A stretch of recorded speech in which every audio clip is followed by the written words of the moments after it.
So today, we're going to teach you how to take a bath. Not really.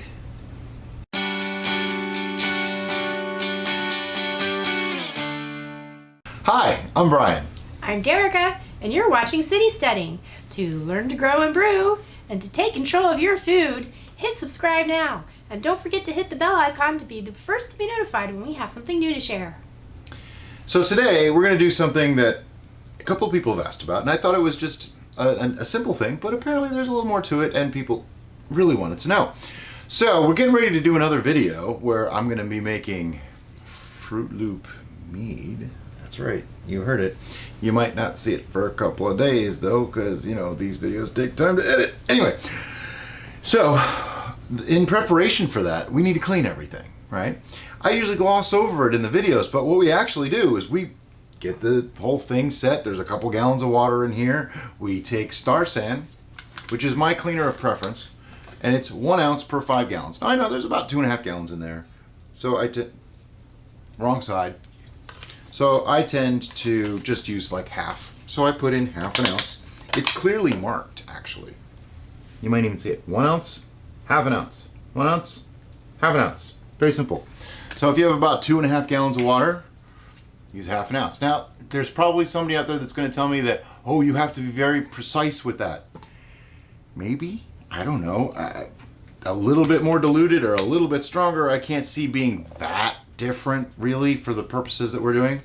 Now, I went to the Star San website, and I found this lovely product tech sheet PDF that unfortunately contradicts itself the whole way through. In one part, it says 30 seconds contact is all you need. Then in another part, it says for home brewing, you want to submerge for 5 minutes. Now, it also talks about putting it in a spray bottle and the whole thing. Temperature really doesn't come up, so it doesn't have to be hot water. I think we just feel better that it's cleaner when we use hot water. Kind of like when you wash dishes at the sink. That hot water is not killing a thing if your hands can go in it still. Something to think about. But anyway, this stuff, I'm not seeing a huge difficulty with using it. You pour it in, you mix it around. You don't want to drink it, okay? Some people say you can reuse it, which I found interesting, because it doesn't actually like expire or go bad. It's an acid. If it starts to get discolored, they say to actually add more, and then it comes back. That's kind of interesting. You want it to stay at around 3.2 pH or below. I don't do a lot of pH testing. I do have a little meter. I bought it because somebody told me I had to have it. I think I've used it once, and that was when I was making apple cider vinegar. Anyhow. We used to just put this in our sink, but prolonged use of an acid-based product like Star San could be bad. And metal sink could be bad. So for our own convenience and to have it available to us here where we're filming, we got this tub. It was like $6 at Lowe's. It's just a plastic tub. No big deal. The cats love it too. They jump in it all the time. Not with Star San in it. Yeah, not with Star San. Not with water in it. So what we're going to do is the next video, some of the next videos are going to be using various things. So I'm just going to drop everything in. I am going to be making, as I said, a mead. So I have a sealed bottle. There's a closed bottle of honey that I dropped in there just to warm it up, okay? Airlocks, caps, all that stuff. Going to need a hydrometer. Not the case. Be careful with your hydrometer when you put it in there because these will break. Yeah. So don't be rough with it. I'm just going to nestle that in there too. Now, something that we don't like to do is leave things in here too long. They say 5 minutes. Okay, after 5 minutes, take it out, let it dry. We've left things in here, and especially plastics, it feels almost slimy afterwards. What we're guessing is that because it is an acid, it is eroding away some of the just material a little bit of it. And creating that slime film. Yeah, kind of gross. Another interesting thing is that if you reuse bottles like we do here at City Steading, you can use the Star San solution, particularly if it's warm or hot, to help loosen the adhesive of the labels to make them more easy to remove.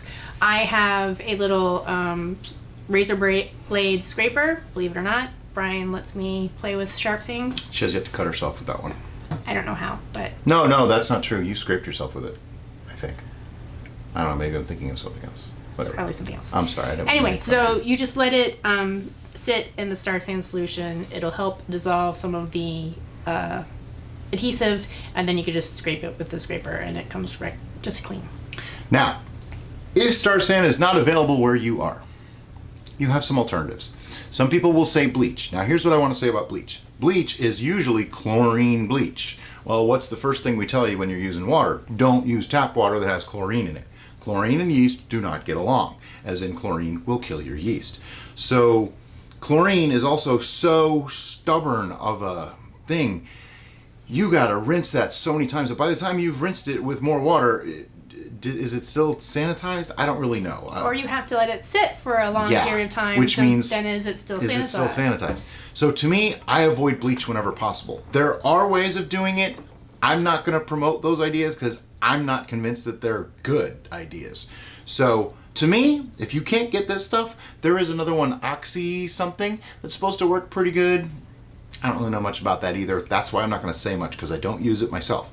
But another method that I do know works comes from the canning world, and that is boiling water. Essentially, think about it. Pasteurization does what? Kills off bacteria, kills off anything that could grow and all the nasties, right? You want to make sure things are clean first, just like with this, but you take a big pot, the biggest pot you can get, bring it to a boil, full boil with water, right? Only fill it about halfway, and just use tongs. Make sure you use tongs. Don't burn yourself, please. Use tongs, dip things in. I'd say let them sit for just a few minutes. Pasteurization says 10 minutes at 180 degrees. If it's boiling, it's a little less. So you could probably get away with a few minutes. Be very careful with glass. That bubbling is going to make them bounce around a lot. So you might even want to get the rubber gloves out, get a tongs, and hold it there so you know it's safe and secure. Unless you can pack things in there real good, it scares me to start up a boil with things touching the bottom because that's how things crack and break. I don't like to do that. But the boiling water method is great. It'll work just as well as Star San because you are killing everything microbial. Well, okay, not everything. There's some stuff that lives above boiling. But whatever, for the intents and purposes that we need, you're going to kill everything. Let it go for like 5 minutes. Take it out upside down to dry, just like here. Don't rinse it with more water or anything like that. Also be really careful. Hot glass is more sensitive to cracking and breaking. So you don't want to have a huge shift. Like you don't want to put it under cold water or put it on a cold countertop like granite countertops. Put a couple of layers of towel down, set them on top of that, should be just fine. It's a good idea to have your drying area prepped before you get started so that way you're set. So you're not holding things going, Derica, can you come get something for me? Yeah, I do that a lot. We tend to use clean towels. We have a clean towel back here that we're going to use. I made sure to clean the table before we did this so that there was no cat hair or any weirdness on the table. Also, we have used our dish rack, but what we did is we sanitized the dish rack before we put our sanitized items on that. So I'm just going to start taking these things back out because we're getting ready to be done with this. If anybody has any more questions about sanitation, by all means ask. If we don't know, I'll look it up because we don't know everything. I just know what's worked for me. I am not a huge, crazy sanitation guy when it comes to brewing. And actually in the next brew that I'm going to do, there's pretty much no sanitation on purpose. Other than what we did just here. Right. One more word about cleaning in general. When you're doing a brew, you want to make sure that whatever vessel you were fermenting in, you clean right away. Yeah. You don't have to sanitize it right away. You just want to clean right away. So you can do that by rinsing it multiple times, shaking it vigorously so that all that least is broken up. Because if you just set that aside and let it dry, it's going to be so difficult. What I tend to do is once we get down to the yeast cake at the bottom, I'll put more water in, just regular tap water, swirl that around, rinse it out, swirl more water in, rinse it out until you don't see anymore. It's not 100% at that point, but it's cleaner. And then I'll leave a little bit of water in there until somebody gets around to cleaning the whole thing. Some helpful cleaning tools that we don't tend to mention because we don't tend to, that was the bottle. The bottle.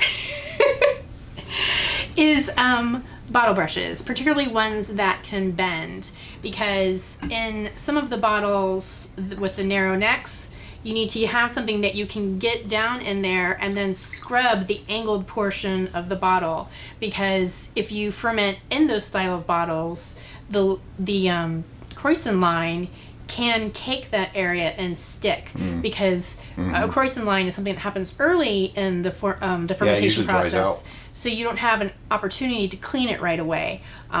So the bottle brush will help you scrub that. You can also soak that in hot water to help loosen up and then use the bottle brush. One other thing. This is called a no rinse cleaner for a reason. See these bubbles and stuff? There's some inside. Now, I'm not a big fan of sucking down bubbles in my brews. So I tend to let them sit until the bubbles are gone or mostly gone. But they're supposedly harmless. I say supposedly because that came from the company. Okay.